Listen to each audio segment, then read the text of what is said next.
在这个烂透了的世界里，活得真窝囊。弱者不仅守不住财富和地位，甚至连命都保不住。说白了，死掉只能怪自己太弱。这种绝望的规则，其实从100年前就开始了。那时候，一道光突然降临地球，彻底改变了一切。谁能想到，那道光竟然抹除了一切。曾经充满生机的蓝色星球，转眼就成了一座巨大的荒漠坟场。幸存的人类没得选，只能躲进冰冷的堡垒里苟延残喘。泽温冷笑着说：“既然要毁灭，为什么不干脆毁个干净？非要留下我们这些像虫子一样的人？”话还没说完，局面突然失控，这一拳直接让他彻底闭了嘴。这壮汉一脸坏笑，嘴里说着不好意思，手底下却没个轻重，显然是故意在找茬。他假惺惺地问：“你叫什么名字？我也好给你道个歉。”少年冷冷地回了一句：“我叫泽温。”这话一出，车厢里瞬间爆发出一阵哄笑。壮汉笑得更狂了，甚至开始拿少年的身世开涮。泽温死死盯着对方，一句话也没说，但这眼神里的杀气已经快要藏不住了。壮汉变本加厉地凑过来，一副个俩好的样子，说大家都是一条船上的，得好好相处才行。可谁能想到，这辆开往矿区的车上坐着的根本不是什么矿工，而是一群亡命之徒。在这鬼地方，没点案底还真混不下去。壮汉一边挑衅一边猜测，问他到底是逃犯还是只会偷鸡摸狗的小毛贼。话音刚落，泽温一记重拳直接把他掀翻在地。他一步步逼近那个壮汉，冷笑着说：“你猜的那些都太轻了，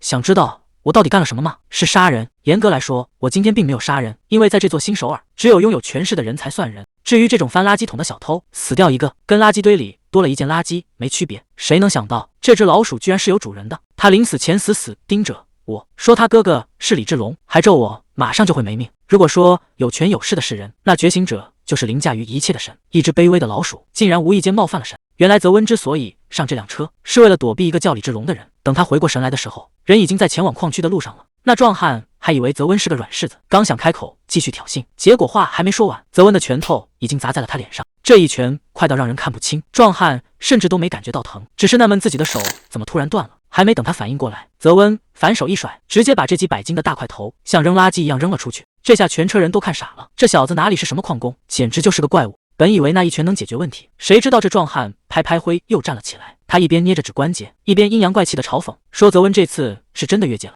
泽温心里暗叫不好，他费尽心思想要躲开觉醒者，结果千算万算，竟然在这破车上撞见了一个。壮汉周身突然燃起红色的气息，整个人气场全开。他狞笑着看向四周，问大家想不想看他怎么教训新人。车厢里瞬间炸开了锅，所有人都在惊呼同一个词：觉醒者。就在两人要动手的时候，整辆大巴突然剧烈颠簸，紧接着就是一阵天旋地转，所有人瞬间摔得人仰马翻。一个男子从废墟里爬出来，满头是血的冲着驾驶座咆哮，质问司机到底是怎么开的车。可司机只是虚弱的抬起手，指着窗外那片诡异的亮光，嘴里不停地念叨着：“在那儿，就在那儿。”男子刚想骂他胡言乱语，却在看清窗外的瞬间，整个人直接僵在了原地。司机用最后的力气说出了真相：他们这趟行程的目的地根本就不是什么矿区。这下所有人都反应过来了，他们不是去干活的，而是被当成祭品送进坑里了。他还在那胡说八道，根本没意识到发生了什么。直到脚下的沙地开始塌陷，泽温才终于反应过来，我们所有人正在被活生生的吃掉。这根本不是什么意外，而是一个巨大的陷阱。地底下的怪物张开大嘴，正等着我们掉进他的喉咙。车厢里乱成了一锅粥，所有人都在疯狂推搡，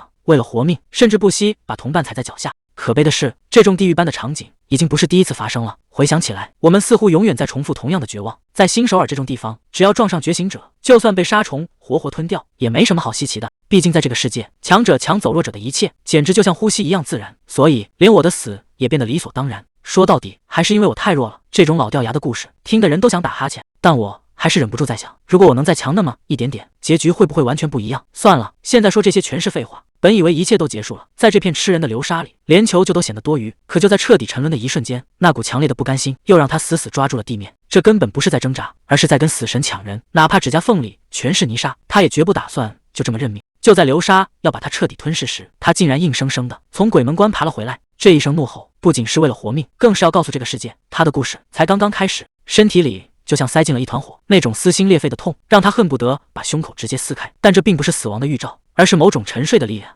正在强行接管他的身体。随着心跳声越来越响，那些被黄沙掩埋的记忆开始疯狂涌入脑海。曾经繁华的世界，如今只剩下断壁残垣。自由女神像倒在沙堆里，埃菲尔铁塔也成了废铁。这个世界早就烂透了。但就在这一刻，他终于看清了真相。当他再次睁开眼时，眼神里已经没了恐惧，取而代之的是足以烧尽一切的怒火。谁能想到，在这荒凉的宇宙深处，竟然隐藏着如此恐怖的气息？泽温终于不再压抑自己，他死死盯着前方的虚无，眼神里透出的光芒，仿佛要将这片黑暗彻底撕碎。随着他低声喊出招式名，积蓄已久的力量瞬间炸裂，狂暴的沙尘席卷了整个视线。刚才还想把他生吞活剥的怪物，转眼就被一道强光捅了个对穿。这个刚才还在等死的倒霉蛋，竟然在绝境中爆发了。他满脸是血地站了起来，虽然样子看起来惨不忍睹，但那股从骨子里透出来的狠劲，让周围的空气都凝固了。在这个到处都是黄沙的破烂世界，活下去已经成了他唯一的执念。不管要面对什么样的怪物，也不管要付出多大的代价，他都要硬生生地杀出一条血路。这种感觉错不了，泽温能清晰地感觉到体内的力量正在疯狂沸腾，这就是传说中的觉醒。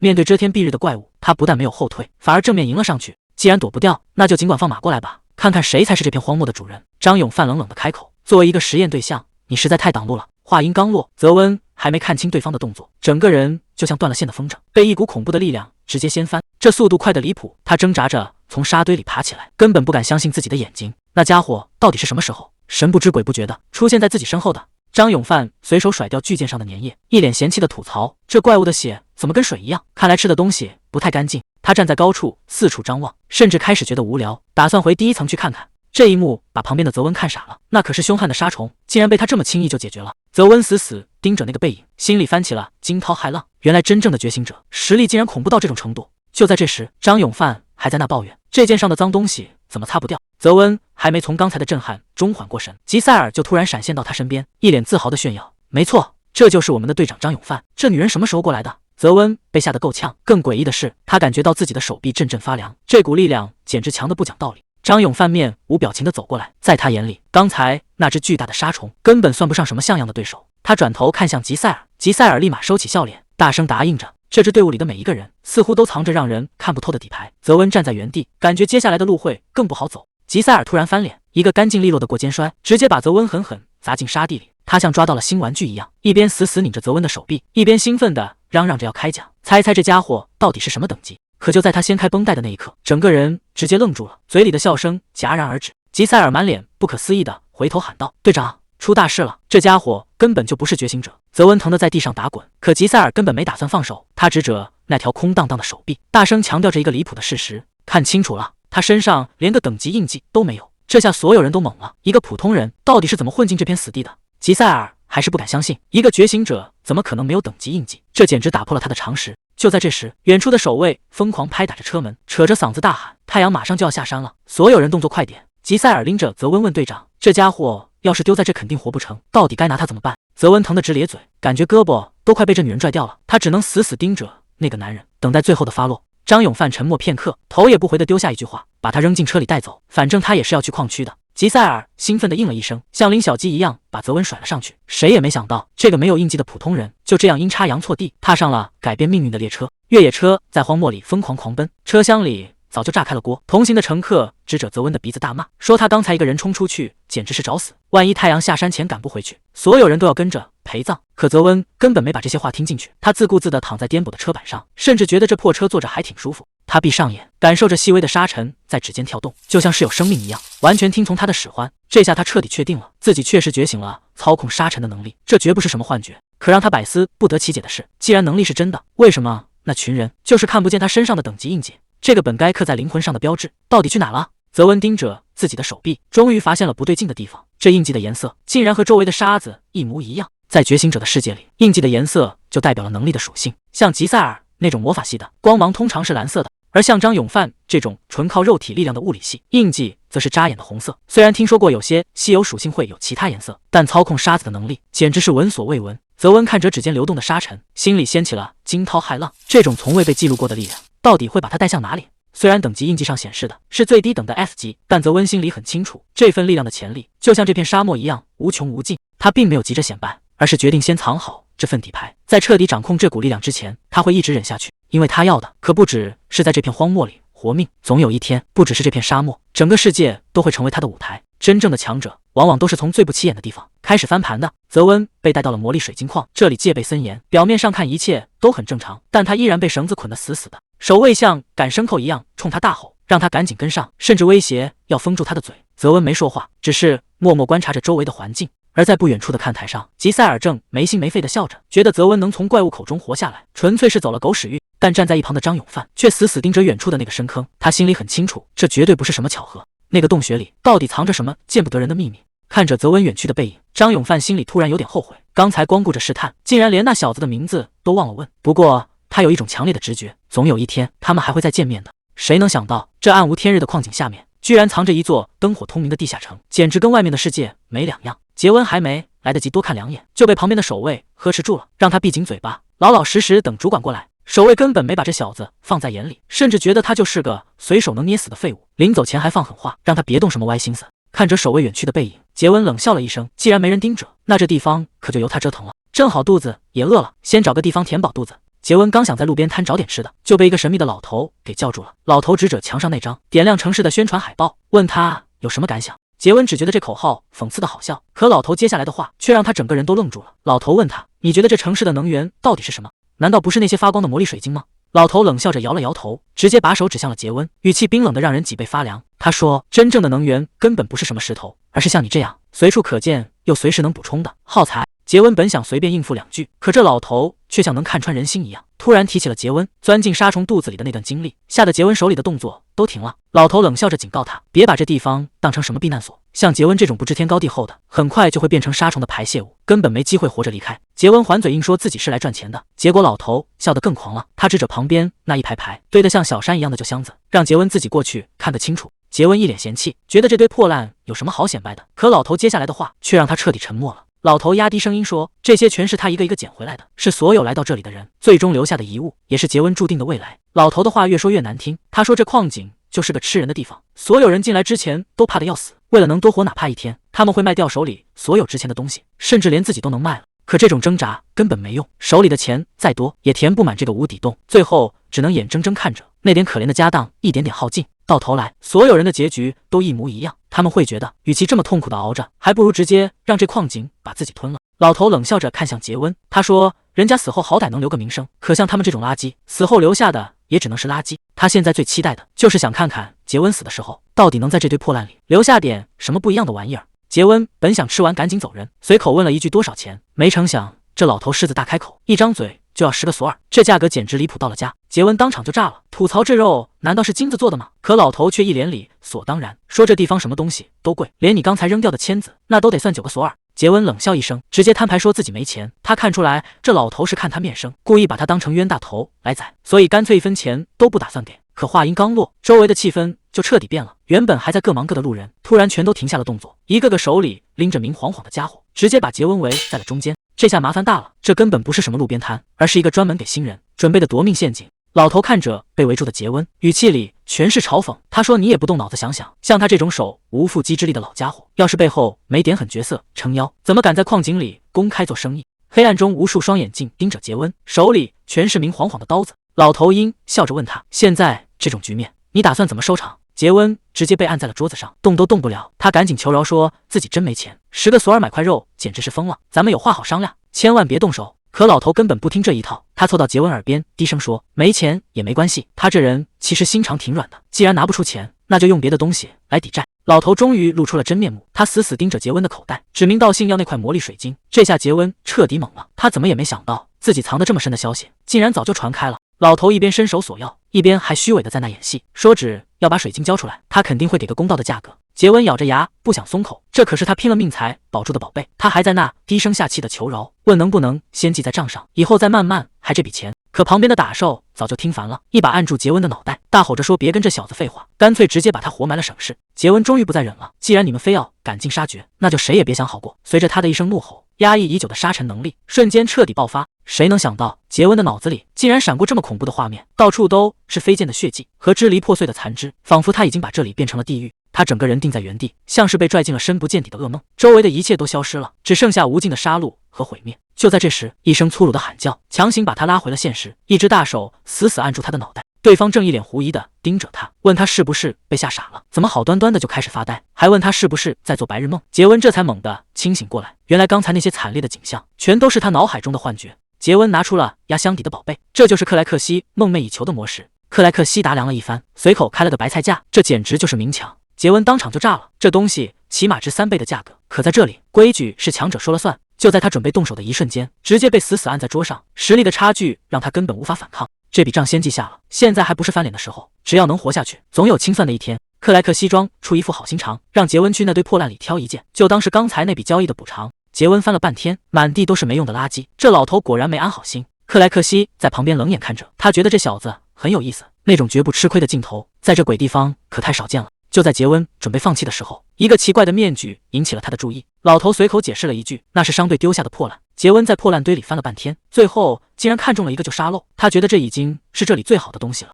克莱克西在旁边直摇头，说这小子的眼光真是奇葩，专门收集这些没用的玩意儿。杰温没理会他的嘲讽，临走前随口问了一句，老头，你到底叫什么名字？克莱克西大声报出了名号，杰温头也不回的摆了摆手，希望这辈子都别再见面了。老头看着他离开的背影，只是意味深长地笑了笑。在这片荒原上，谁又能真的躲得开谁呢？杰温盯着眼前的沙漏，时间只剩下最后10分钟了，他必须在漏完之前做好准备。回到简陋的矿工宿舍，他开始调整状态，让自己的心情彻底平复下来。随着呼吸节奏变得平稳，周围的气氛也开始发生变化。他知道真正的考验马上就要来了。他一把抓起发光的沙漏，低声下达了指令。本以为这沙漏能帮自己觉醒，结果折腾了半天，竟然一点反应都没有。杰温心里纳闷，明明是第一次见到这玩意儿，为什么总觉得他在召唤自己，就像是专门为他准备的一样？还没等他想明白，宿舍大门就被猛地踹开了，一个壮汉骂骂咧咧地闯了进来。你这新来的混蛋，不去矿井里干活，躲在这里偷什么懒？闯进来的壮汉正是万浩，他一边咆哮一边逼近，觉得杰温这种货色根本不配让他亲自跑一趟。杰温却一点没怂，直接开口回怼，说自己不是垃圾，而且根本没人告诉他要去哪。这句话彻底点燃了火药桶。万浩猛地挥出一拳，巨大的冲击力直接把杰温整个人掀翻在地。万浩根本不打算停手，他骑在杰温身上疯狂挥拳，嘴里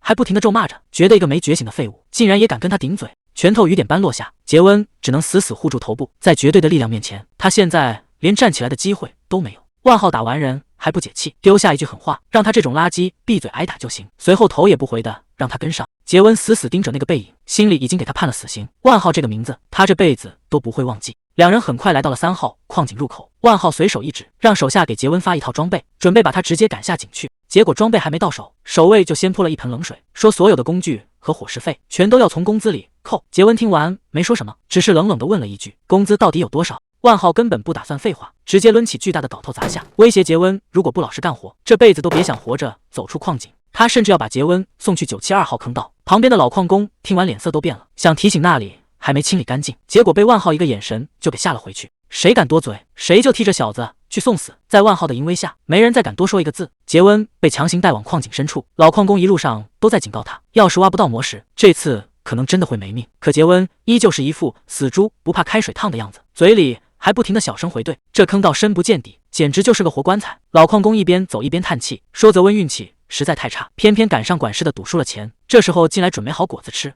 泽温随口问了一句，这鬼地方难道还有赌场？老矿工冷笑一声，说这里跟外面的世界没区别，只要你有钱，什么肮脏买卖都能找上门。泽温听完自嘲的笑了笑，说正因为有那种蠢货送钱，这里的生意才这么红火。老矿工愣了一下，没想到这小子嘴还挺毒。看着这暗无天日的矿井，泽温无奈地叹了口气，说自己皮肤嫩，干这种粗活最容易受伤。老矿工突然冒出一句，说这地方从来没人受过伤。泽温还没反应过来，两人已经走到了972号坑道口，这里就是传闻中的死地。泽温还挺乐观，觉得只要挖完矿石就能交差，可话还没说完，就被老矿工冷冰冰地打断了。他说你根本回不来。原来所谓的没人受伤，是因为进去的人全都失踪了，光是老矿工认识的就有4个大活人平白无故没了命，连是死是活都没人知道。看着泽温走向黑暗的背影，老矿工低声说了句对不起，这声谢谢听着像是在送终，因为他心里清楚这扇门后就是不归路。老矿工最后丢下一句，谢谢你愿意去没人敢去的地方。泽温这才猛地反应过来，这哪里是挖矿，这分明是让他去送死。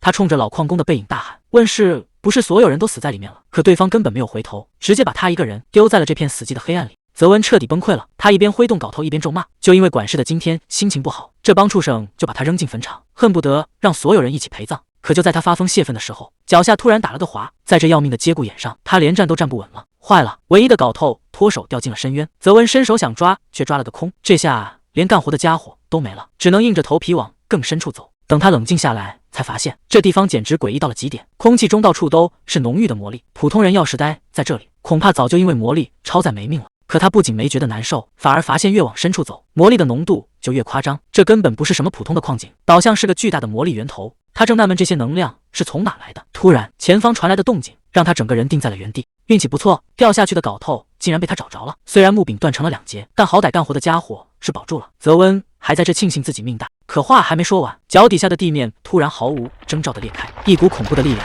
瞬间把他整个人往下拉。这下是真的到大没了。他拼命想稳住身体，却发现身下根本不是什么地缝，而是一个深不见底的黑色漩涡。这根本不是自然形成的坑洞。泽温扯着嗓子大喊，问这到底是什么鬼东西？直到他看清了那团扭曲的能量，一个荒诞的念头冒了出来：这难道是个传送门？安全帽和断掉的镐头重重地砸在冰冷的岩石上，随着泽温一起坠入深渊。这一刻，他的人生似乎已经走到了尽头。耳边传来的全是那些邻居恶毒的咒骂，有人说他死到临头了，有人嘲笑他是没人要的野孩子，甚至有人只担心他会不会死在自家的门口。在这个世界上，没有一个人在意他的死活。泽温站在瓢泼大雨里，看着那些冷漠的背影，第一次对自己产生了怀疑。这种一眼就能看到头的日子，这种被所有人嫌弃的生活，到底是不是他想要的？为了不被饿死，泽温甚至去偷那些暴徒的食物，换来的却是没完没了的毒打。他其实没想过要出人头地，只是想让肚子不再咕咕叫。可命运偏偏要把他往死里逼，在一次混乱的冲突中，他竟然失手杀了人。这下彻底捅了大娄子，整个地下的势力都在疯狂追捕他。那些人叫嚣着要打断他的腿，要把他拖去给大人物抵命。泽温只能在黑暗的小巷里拼命逃窜，不管是出于恐惧还是本能，他脑子里只有一个念头：他想要的根本不是什么荣华富贵，仅仅是想活得像个人，想过一种不用每天担心会死掉的生活，哪怕是掉进这个未知的深渊，也总好过被那些疯子抓回去。泽温想要的不过是那种最平凡的生活，可现实却给了他最狠的一记耳光。随着一阵剧烈的撞击，他重重地摔在了坚硬的地面上。他挣扎着爬起来，只觉得脑袋像要裂开一样疼。更诡异的是，这地方热得简直邪乎，就像掉进了一个巨大的火炉里。他下意识抓了一把地上的土，却发现指缝里全是黑灰，这根本不是普通的泥土，而是某种东西燃烧后留下的灰烬。泽温疑惑地抬起头，想要看清自己到底在哪，可就在他看清前方景象的一瞬间，整个人直接僵在了原地。这下是真的彻底完了。泽温终于反应过来了，既然自己是掉进了那个传送门，那么现在所处的位置逻辑上只有一个解释。他颤抖着环顾四周，眼前的景象让他彻底傻了眼。这根本不是什么普通的矿坑，而是一个被岩浆和烈火吞噬的炼狱。谁能想到，他竟然直接掉进了地下城的最深处？刚才那场坠落竟然不是梦，这地底下的温度简直要把人活活烤熟。泽温忍不住大喊：烫死我了！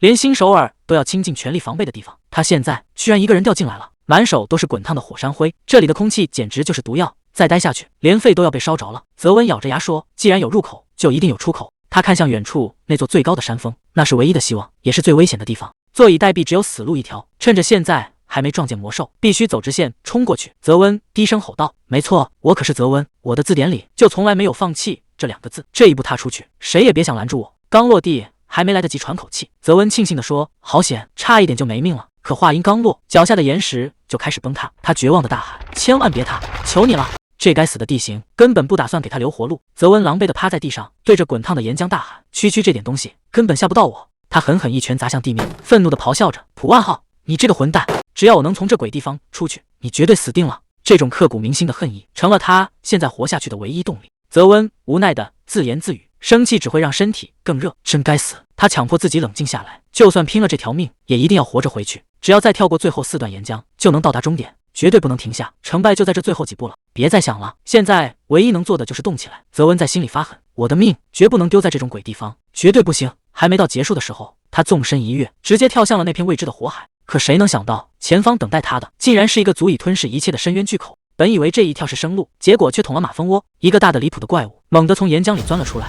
带起漫天的火浪。这根本不是什么出口，而是这头巨兽的领地。这地方简直热得离谱。泽温艰难地开口，连空气里的火山灰都要被融化了。可就在这生死关头，他突然发现了一件不可思议的事：这些漫天飞舞的火山灰竟然能被他随心所欲地控制。这原本致命的尘埃，现在成了他手里最后的底牌。虽然捡回了一条命，但泽温发现这里的环境比那些怪物还要可怕。滚烫的空气混起火山灰，每吸一口气都像是要把内脏烧焦，根本没法呼吸。身体已经到了极限，意识也开始模糊了。在这种鬼地方倒下，恐怕就再也站不起来了。难道就要死在这了吗？泽温趴在冰冷的地上，感觉生命正在一点点流失。刚才还放话要活下去，结果现在连站起来的力气都没有，甚至连个女朋友都还没谈过，就这样死掉，这也太憋屈了。他不甘心地撑起身体，哪怕只有一口气，也绝不能在这认命。阎王爷那边还是先推了吧。泽温盯着眼前的庞然大物，眼神里透出一股狠劲。既然这怪物长得像个大鳄鱼，那就把它做成皮包送走好了。他猛地伸出手，四周的火山灰瞬间被彻底引爆。这一击是他赌上性命的绝地反击。就在这时，一个陌生的声音突然响起，夸赞他的能力挺有意思。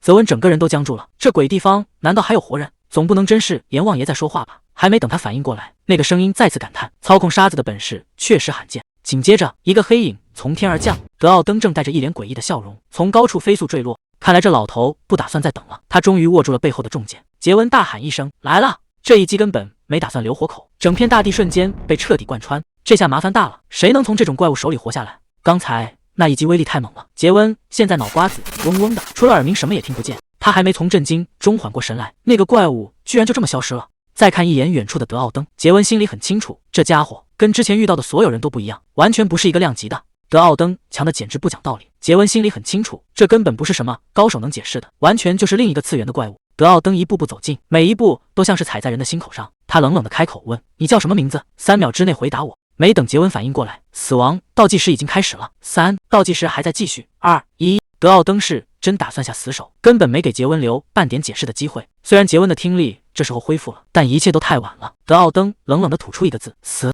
就在重剑落下的最后一秒，杰温终于扯着嗓子喊了出来，求饶的话说了一大堆。德奥登停下手，冷冰冰的吐槽了一句：“原来你不是个哑巴啊！”听到杰温的名字后，这老头居然还嫌弃名字太蠢，给杰温气得够呛。结果下一秒，老头自报家门，他叫德奥登。这名字一出，空气仿佛都凝固了。这老家伙到底想干什么？杰温这下是真的憋不住了。虽然这老头刚救了他的命，但这一口一个白痴的叫着，谁听了不火大？可德奥登根本没打算理他，反而盯着地上的裂缝说：“小子，你这是掉进陷阱里了。原来地牢魔力一旦过载，就会撕开裂缝，到处抓人。这种倒霉事，普通人一辈子都碰不上一次。”德奥登冷笑着补了一刀：“你这运气真是烂到家了。”杰温听完，直接在心里把万号祖宗18代都问候了一遍。要不是那混蛋，自己哪能遭这种罪？可还没等他骂完，老头那句白痴又飘过来了。德奥登突然一把按住杰温的头，没等他挣扎，就强行命令他把魔力集中在双眼。这老头是打算现场教学，让他看看什么叫真正的危险。随着魔力纯度不断提高，杰温眼前的世界彻底变了样。原本空无一物的荒野上，竟然浮现出一个巨大的怪物，那体型简直遮天蔽日。德奥登冷冷地说：“这种怪物自带隐身，专门吃你这种什么都罚现不了的白痴。”杰温整个人都僵住了，这么大个东西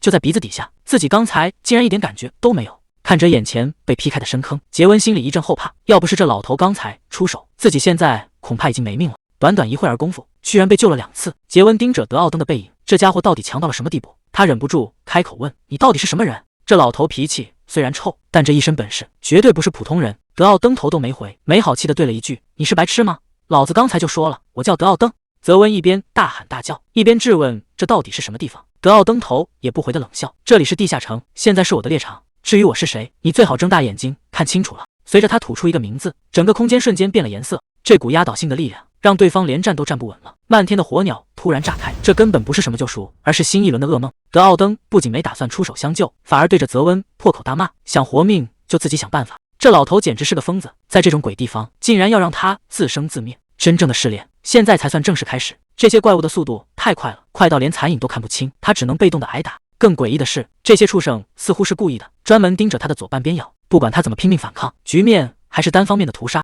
再这么耗下去，今天真要交代在这了。他可不想顶着个蠢货的名头死掉。德奥登在一旁冷嘲热讽，问他是不是被吓成了哑巴。其实他的耳朵早就被震得嗡嗡响，既然肉眼根本跟不上怪物的速度，那就必须换一种看世界的方式。德奥登突然大吼一声，把魔力全部灌进眼睛里，给我死死盯着他们，这可能是他最后的机会了。德奥登的声音在耳边不断炸响，别用肉眼瞎看，要用魔力去感知周围的一切。就在怪物扑上来的瞬间，原本模糊的残影竟然在脑海中变得清晰可见。这老头虽然嘴巴毒，但教的方法确实管用。看准怪物靠近的刹那，他直接放弃防御，准备用最短的路径完成反杀。这老头到底是什么来头？难道从一开始，所有的一切都在他的算计之中？看着德奥登在火光中狂笑，泽温彻底懵了。这根本不是在战斗，而是一场单方面的屠杀。德奥登整个人都打嗨了，直呼好久没这么热血沸腾过，甚至还嫌眼前的敌人不够多。他一边挥刀一边挑衅，让危险来得更猛烈些。这疯子简直就是个活生生的怪物。德奥登看着倒下的巨兽，一脸扫兴地说：“真没劲，我这还没肉完身呢。”他一边走一边抱怨：“现在的地下城怪物怎么这么少？想当年那才叫打架。”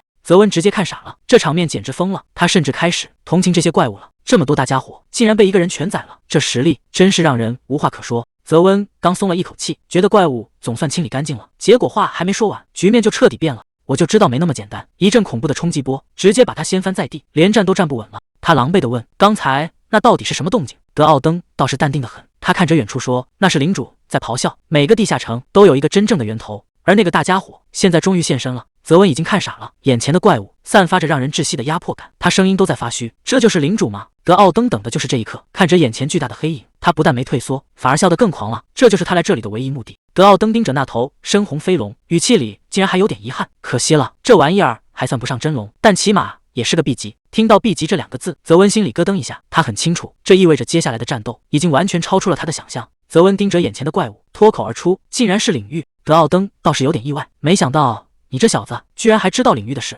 泽文解释说 ，B 级以上的怪物和觉醒者一样，都有等级和特性。如果是红色的领域，那就是纯粹的战斗型。可眼前这头怪物散发出的却是幽幽的蓝光，这意味着他的能力远比战斗型更诡异。在这种力量面前，普通的攻击恐怕根本起不了作用。泽文彻底喊了出来：“是魔法型！这怪物的力量强得离谱，简直就是作弊！”面对这种级别的魔法攻击，正常的逻辑已经失效了。就在他以为要完蛋的时候，德奥登直接正面硬刚了上去。看着眼前的战斗，泽文突然意识到自己掌握的那些知识和经验，在绝对的力量面前根本毫无意义。在这个男人面前，所谓的等级和规则全都被一刀劈碎了。德奥登直接顶着怪物的重压，正面撞了上去。这种不要命的打法，简直比怪物还要疯狂。眼看飞龙嘴里的能量就要炸开，他不但没躲，反而笑得更猖狂了。他一边发力一边嘲讽：“喂，疼不疼啊？这根本不是在战斗，而是一场单方面的虐杀。”德奥登一边发狠一边狂笑：“别担心，这种痛苦我这就帮你解脱，因为今天就是你的忌日。”泽文直接崩溃了，这哪是怪物的忌日，这分明是我的忌日啊！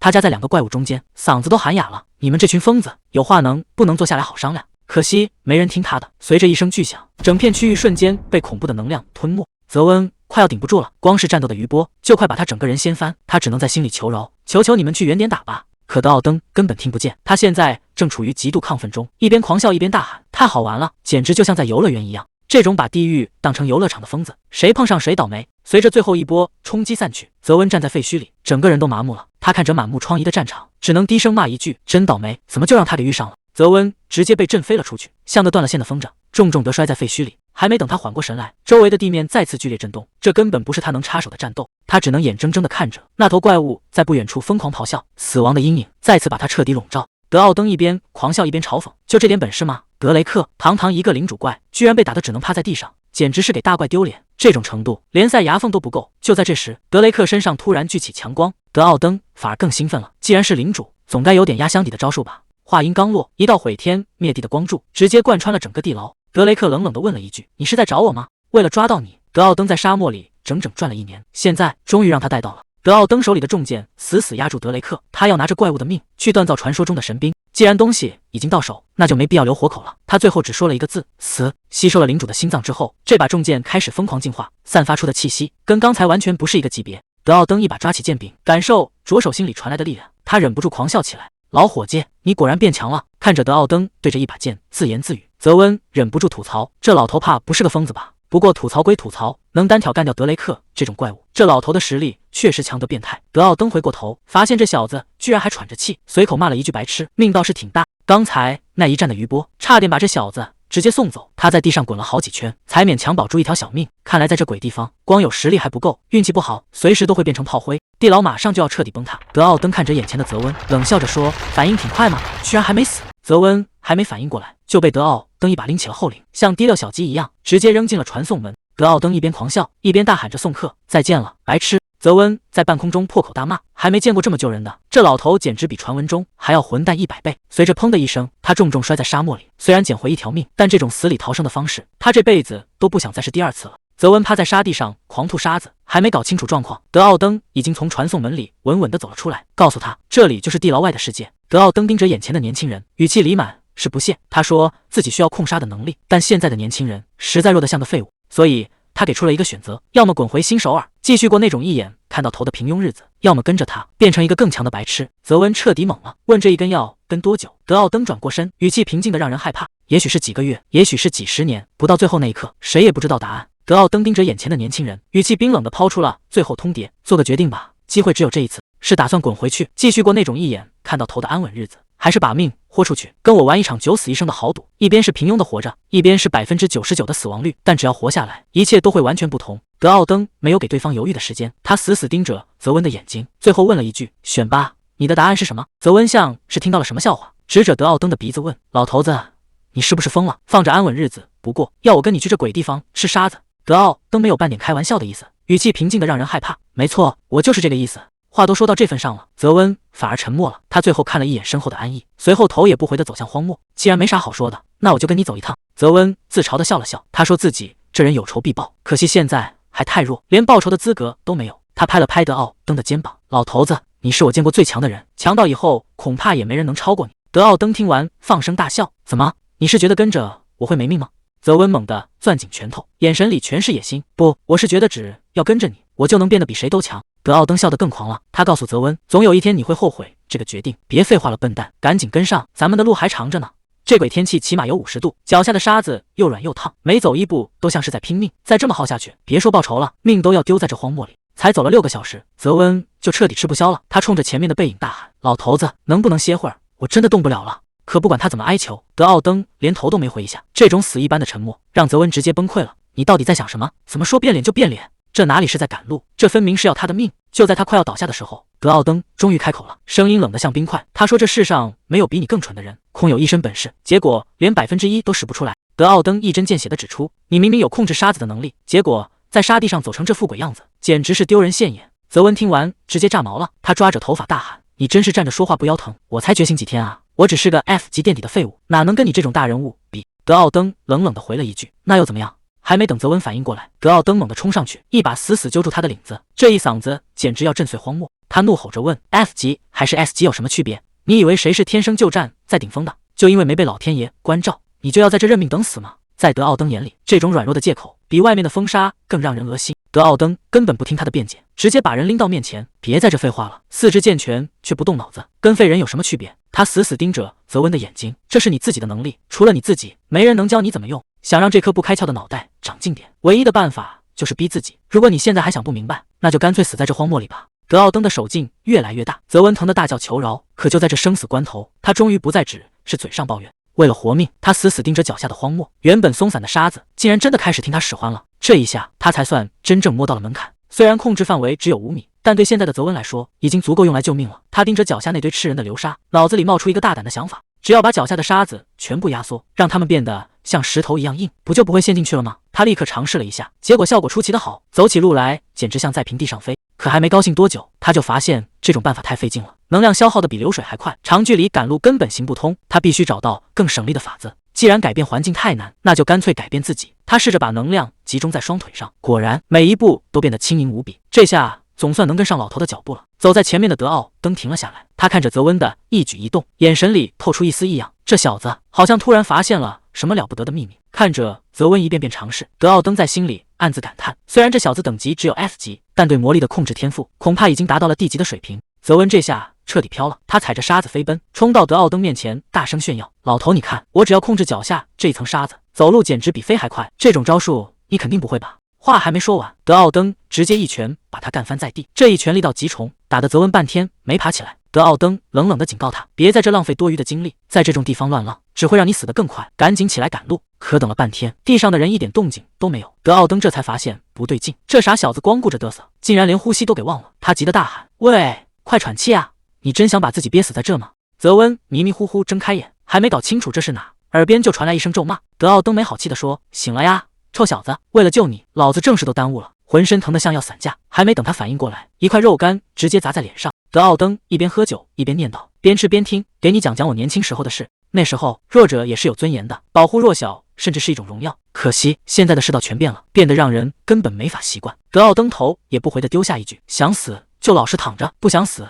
就赶紧给我爬起来。”泽温咬着牙坐起身：“行行行，我起还不成吗？”看着德奥登的背影，他心里直犯嘀咕：这老家伙到底活了多久？脑子里得有多少陈年旧事？可转头一看，德奥登还在那费劲的啃肉干，这得是靠口水硬泡软了再嚼吧。在这缺水的鬼地方，确实也只能这么干了。他一边学着啃肉干，一边抱怨：“这种保命的招数，你就不能早点告诉我吗？与其直接给我肉干，这老头更像是想教我怎么活命。虽然我这辈子连鱼长什么样都没见过。”泽温厚着脸皮凑过去：“老头，再给1块呗。”德奥登头也不回的骂了一句：“闭上你的臭嘴！”沙漠的深夜冷得让人发指，泽温冻得直打喷嚏。这老家伙居然还有心思折腾。更离谱的是，这老头对着那把破剑自言自语了一整晚，一会儿叫他朋友，一会儿又在那商量在哪落脚。这老头怕不是真的疯了吧？泽温实在是渴得受不了，刚想问问哪有水喝，结果话还没说完，德奥登那副样子简直要吃人。这老家伙也太毒了，居然一个人偷偷拧衣服上的露水喝，难怪他睡觉的时候要把衣服铺那么开。泽文一边啃着干巴巴的肉，一边暗暗发誓，等以后变强了，非要把这账算回来。德奥登突然开口：“喂，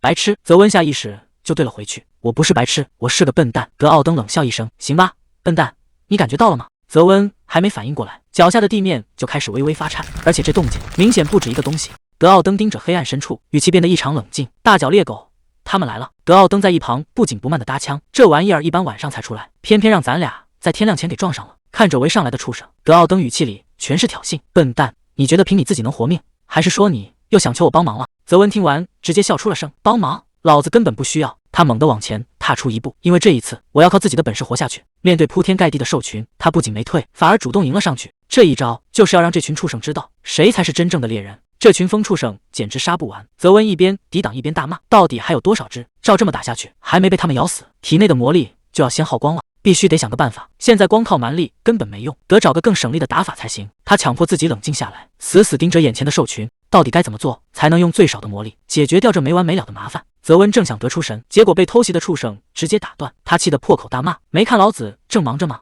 低头一看，胳膊上竟然被咬出了一个血洞，他疼得直咧嘴。这疯畜生下手真够狠的，可盯着这个伤口，他脑子里突然闪过一个念头：洞，没错，就是一个洞。既然魔力不够用，那干脆就不去硬碰硬了，只要能在这群畜生身上开个洞，结果不也一样吗？他整个人气场瞬间就变了。看着再次扑上来的兽群，泽温冷笑一声：“就像这样。”泽温已经彻底杀疯了，在他眼里，只要能把命留下，怎么杀都一样。在战场上浪费魔力，就是在自寻死路，用最少的力气干掉对手，这才是真正的性价比。他回头看了一眼德奥登，忍不住嘲笑起来：“老头子杀的也太慢了，简直是在浪费时间。”可谁能想到，他这势在必得的一击，在魔兽眼里竟然只是挠痒痒。这下轮到他破防了，这畜生竟然敢看不起他！德奥登终于要动真格了，既然是会咬人的疯狗，那就一个也别想活。他这一嗓子吼出来，周围的气压都变了，这根本不是在战斗，而是一场单方面的屠杀。泽温脸都绿了，这老头又要开大招，而且根本不分敌我。还没等他跑远，恐怖的冲击波瞬间炸开，整片大地都在颤抖。这下真的遭殃了，这老疯子打起架来是真的一点活路都不给留啊！这一击下去，地面直接被砸出一个天坑，这哪里是人类能干出来的事，甚至连技能都没用。泽温彻底看傻了，他终于意识到自己之前是在老虎头上拔毛，以后还是夹着尾巴做人吧。德奥登却像没事人一样，他掏了掏耳朵，嫌眼前的魔兽领袖太吵，完全没把这畜生放在眼里。就在这时，对方身上突然炸开一道立场，德奥登冷笑一声，看来是踢到硬纸板了，这畜生的等级起码在 B 级以上。魔兽领袖突然发难，狂暴的雷电瞬间把德奥登淹没，泽温吓得魂都没了，扯着嗓子大喊小心。可烟尘散去之后，所有人都傻眼了，德奥登不仅没倒下，甚至连一根头发都没乱，他甚至还舒服的伸了个懒腰，调侃这雷电力度刚好，正好帮他揉了揉僵硬的老肩膀。这下轮到魔兽猛了，自己压箱底的大招，在对方眼里竟然只是刮痧。德奥登的眼神瞬间冷了下去，既然按摩结束了，那你的死期也就到了。泽温总算想通了，担心德奥登这种怪物纯粹是给自己找不痛快，还是离他远点保命要紧。德奥登一边清理战场，一边嫌弃地看着他，没想到这笨蛋命还挺大，竟然没被刚才的余波震死。他随手扔过去一把匕首，告诉泽温，以后想活命就要靠自己，别指望还有人会喂到他嘴里。虽然嘴上骂得凶，德奥登还是切下了魔兽身上唯一没毒的那块肉，扔给了这个饿得发晕的累赘。天马上就要亮了，真正的荒野求生才刚开始，再不走可就真的走不掉了。泽温现在是彻底飘了，嘴里嚼着肉干，还哼起了小曲，觉得自己刚学会那个纱布，走路都能带风。他甚至还敢回头挑衅德奥登，问老爷子是不是嫉妒了，还阴阳怪气的提醒德奥登，年纪大了可千万别累着。德奥登根本不废话，抬手就是一记重拳。虽然泽温勉强躲了过去，但那副嘚瑟的嘴脸真让人想再补一拳。德奥登看着他在那儿上蹿下跳，心里只觉得这小子是个疯子，就学了点三脚猫的功夫，竟然也敢在他面前摆谱。看来这漫长的荒野路，德奥登有的烦了。泽温刚被德奥登按在地上，吃了一嘴的沙子，正骂骂咧咧的抱怨，说自己快要渴死了。德奥登竟然还有心思开玩笑，可话还没说完，他突然停住了，空气里竟然有一丝若有若无的水汽。他原本以为是自己产生了幻觉，可转头一看，德奥登正死死盯着同一个方向，眼神里透着前所未有的严肃。这下他彻底反应过来了，能让德奥登露出这种表情，前面绝对有救命的东西。他连滚带爬的翻过沙丘，眼前的一幕让他直接叫出了声，那是传说中才有的绿洲。他已经记不清多少天没喝过水了，直接连滚带爬的冲了下去。德奥登却停在原地，死死盯着那片水池，总觉得哪里不对劲。可泽温根本顾不上这些，一头扎进水里，疯狂庆祝着死里逃生的时刻。但他并不知道，在这片荒漠里，越是诱人的东西，往往越致命。在这50多度的高温里，这股凉意简直救了他的命，他整个人都陷了进去。可就在他最放松的时候，水底深处突然亮起了一道诡异的光，这光不仅不刺眼，反而让他觉得很暖和，甚至想就这么睡过去。德奥登在岸边急疯了，大声怒吼着：“快醒醒！你这个蠢货！这根本不是什么救命的绿洲，真正的怪物已经盯上他了。那道诡异的光根本不是什么宝藏，而是怪物的诱饵。就在泽温要被吞掉的瞬间，德奥登猛地冲了过去，一把将他从水边拽了回来。还没等两人站稳，水面瞬间炸开，一个巨大的黑影破水而出。这怪物的体型比刚才看到的还要恐怖，他已经彻底被激怒了。德奥登没有后退半步，直接反手拔出巨剑，看着眼前的庞然大物倒下，泽温整个人都瘫了。他这才意识到，刚才看到的绿洲全是幻象。德奥登冷冷地收起剑，这东西叫杀猴，专门用头上的光当诱饵，等猎物上钩就一口吞掉。还没等泽温缓过神来，德奥登突然爆发了，指着他的鼻子破口大骂：“我教你的东西都喂狗了吗？才适应了几天，就觉得自己能在这横着走了。”德奥登的声音在荒漠里回荡：“像你这种自以为是的蠢货，在沙漠里绝对是死得最快的，听明白了吗？”德奥登叹了口气，指着地上的怪物尸体说：“去把它皮包了。这沙猴虽然长得丑，但腹部的皮弹性很好，最适合拿来做防身的袍子。”泽温愣了一下，呆呆地问了一句：“大叔，你是想要新衣服了吗？”德奥登听完，差点一口老血喷出来，对着他就是一顿咆哮：“我是让你给自己做，你个白痴！你这脑子是不是被魔法石化了？怎么智商一天比一天低？你是想光着身子在沙漠里等死吗？”泽温被骂得缩了缩脖子，只能尴尬地陪笑。但这还没完，德奥登接下来的话让他彻底笑不出来了。德奥登看着地上的庞然大物，语气里带着一丝怀念。他说：“这东西虽然变异了，但以前长得特别像地球上的鱼。”泽温听得一愣一愣的，他这辈子还是头一回见到鱼。看着那满身的尖刺和巨口，心里只剩下一个念头：原来鱼这种生物竟然这么恐怖。德奥登见他迟迟不敢动手，又开始在一旁说风凉话：“要不要我帮他挠后背，保准这死鱼舒服的能跳起来。”泽温被损得满脸尴尬，赶紧拿起短刀用力刺了下去。可这一刀下去，他整个人都傻眼了。这怪物的皮比石头还硬，刀尖划在上面，连个印子都很难留下。看来想搞定这身护甲，得动点真格的了。泽温深吸一口气，开始尝试把魔力注入刀刃。他想得非常周全，打算把鱼鳍削薄了当针，再把怪物的筋抽出来当线。他一边操作一边给自己打气，觉得只要足够专注，就能亲手缝出一件神装。可就在他准备大功告成的时候，手上的感觉突然不对劲了。他愣在原地，看着眼前这一堆烂摊子，刚才还完整的材料，现在全被他切成了碎渣，这下彻底搞砸了。德奥登在一旁看得直摇头，忍不住吐槽说：“你这哪是在做衣服，你这是把好好的宝贝全给变成了垃圾。”德奥登看着手里的材料，决定再试最后一次。谁能想到，失败了整整8次之后，这件宝贝竟然真的成了。泽温兴奋的大喊大叫，甚至已经开始琢磨这东西能卖多少钱了。结果德奥登一盆冷水扣下来，骂他是个蠢货，还顺手递过来一个血淋淋的东西。这可是杀虫胆，虽然看着恶心，但绝对是难得的补药。德奥登盯着他，让他一丁点都别剩下，全部吃下去。德奥登的话说得很明白，不吃这东西，现在就要死。泽温没办法，只能硬着头皮接过来。这玩意儿沉得像块石头，虽然苦得让人反胃，但为了保命，他只能大口大口往下咽。奇怪的是，这东西吃起来竟然像云朵一样，而且不管吃多少，肚子都没有饱的感觉。就在他以为捡了便宜时，德奥登却冷笑一声，骂他是个蠢货。真正的药效现在才开始，接下来他要被活活烧死了。话还没说完，泽温胸口突然烧了起来，这股火来得太快太猛，他疼得大声惨叫，感觉肚子里塞进了一个太阳，浑身的力气都在失控乱撞。这已经不是烫那么简单了，身体里的每一寸都像是要被彻底撕碎。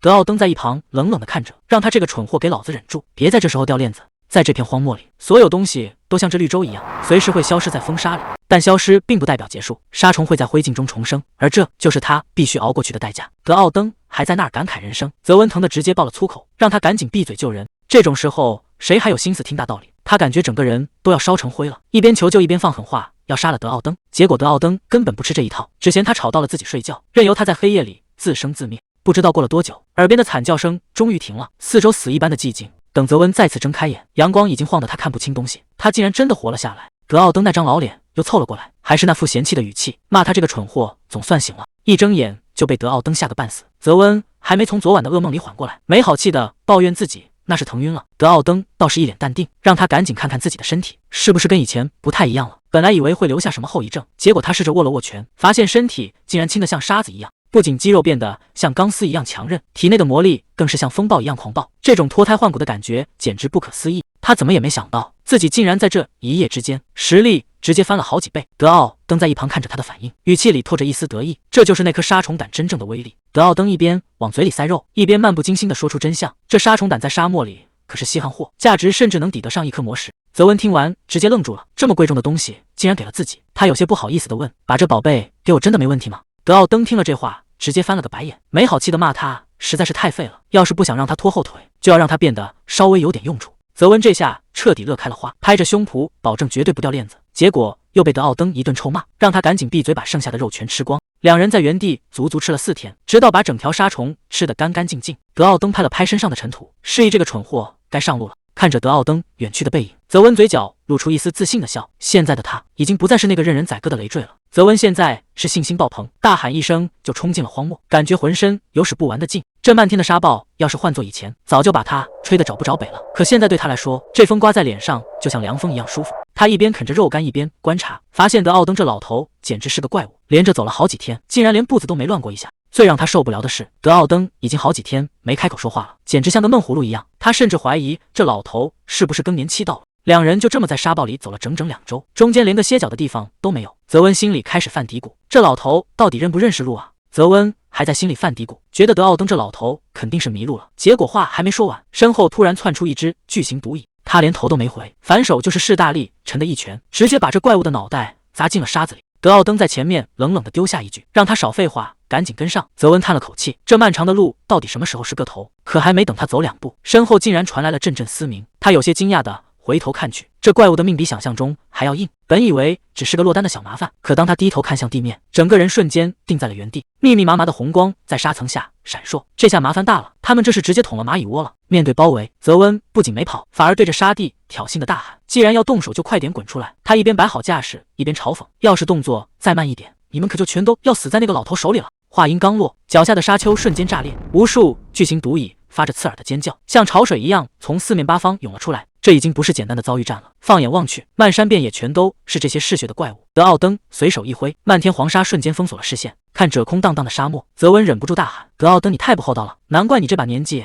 还没个朋友。话刚出口他就后悔了，万一那老家伙还没走远呢？结果怕什么来什么，10米之内任何动静都逃不过对方的耳朵，这下真的踢到硬板了。泽温向来是个谨慎的人，哪怕在荒无人烟的沙漠，他也时刻防备着四周的动静。可这一次情况完全超出了他的预料，刚才察觉到的那股气息根本不是什么普通的魔兽，那是纯粹的恐怖。脚下的沙丘突然炸裂，密密麻麻的巨型毒蚁破土而出，他忍不住咒骂，这到底是从哪冒出来的军队？数量多到让人头皮发麻，这下真的无处可逃了。面对铺天盖地的蚁群，泽温下意识喊出了德奥登的名字，可看着这根本数不清的数量，他突然停住了。总不能一辈子当个只会喊爷爷的小鬼吧？德奥登既然没出手，说明这根本就是留给他的考验。想通了这一点，他整个人气场全变了。管你是几千只还是上万只，虫子终究只是虫子。既然是试炼，那就全部杀光好了。刚才还放狠话要全部杀光，结果下一秒泽温就被一群彻底淹没了。他一边挣扎一边大喊：“刚才的话当我没说！你们这群混蛋到底有多少只？这哪里是战斗，简直就是单方面的围殴！”他气得破口大骂：“有本事1对1单挑，一群打一个还要不要脸了？”可现实根本不跟他讲道理，伴随着一阵剧烈的崩塌，脚下的沙地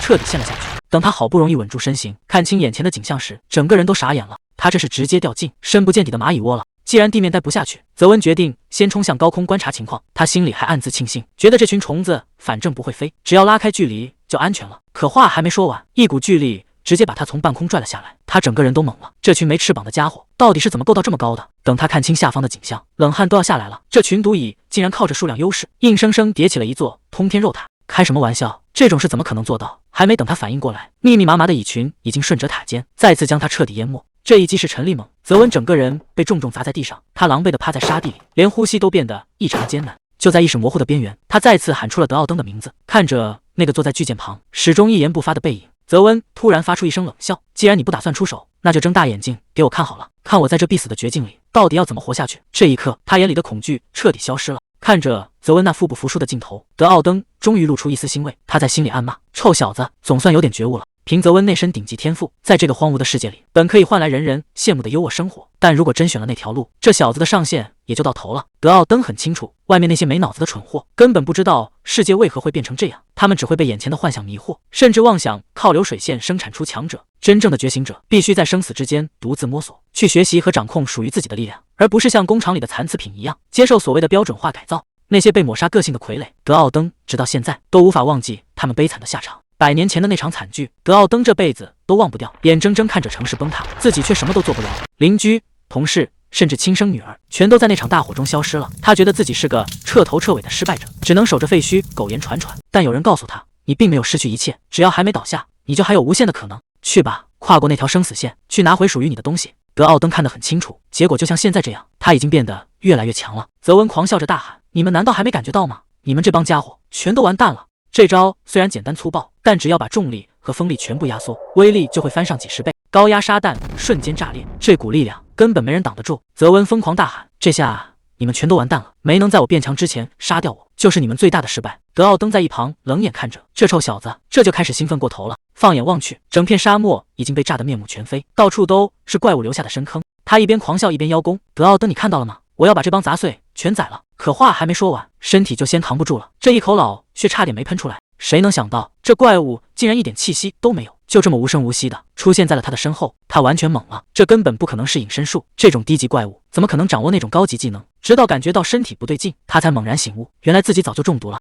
难怪刚才开始体内的魔力就调动不起来，这毒素竟然能封死魔力回路。他愤怒地咆哮着，想要拼死反击，可意识却越来越模糊。等他再次睁开眼，发现自己竟然躺在阴森的地洞里，到处都是密密麻麻的红眼睛。这帮该死的蚂蚁竟然把他拖回了老巢。还没等他反应过来，几只白花花的幼虫已经爬到了身上。这些小怪物发出的尖叫声听得人头皮发麻。他拼命想要挣扎，可中毒的身体根本不听使唤，只能眼睁睁看着这些幼虫一点点靠近。照这样下去，他会被这些怪物活生生吃掉。难道一切真的要结束了吗？就在意识模糊的这一刻，他甚至看到了所谓的走马灯，这辈子经历过的事开始在脑海里飞速闪过。这小子趴在地上拼命挣扎，可那些幼虫就像甩不掉的噩梦，一点点蚕食着他最后的力气。他越想越觉得窝火，临死前的走马灯里竟然连一件像样的高光时刻都没有，全是些让人糟心的烂事。这也太憋屈了，凭什么老子的一生要这么收场？绝不能就这么窝囊的死掉！他发疯似的怒吼着，这帮该死的蚂蚁畜生，真以为能随便便吃掉我吗？就在这一瞬间，一股恐怖的力量彻底爆发，原本胜券在握的蚁群直接被这股气浪掀翻在地。这一声怒吼之后，整个地洞瞬间炸开了锅，恐怖的冲击波横扫四周，坚硬的岩石像纸片一样被撕碎，原本阴暗潮湿的蚁穴在这一刻彻底崩塌，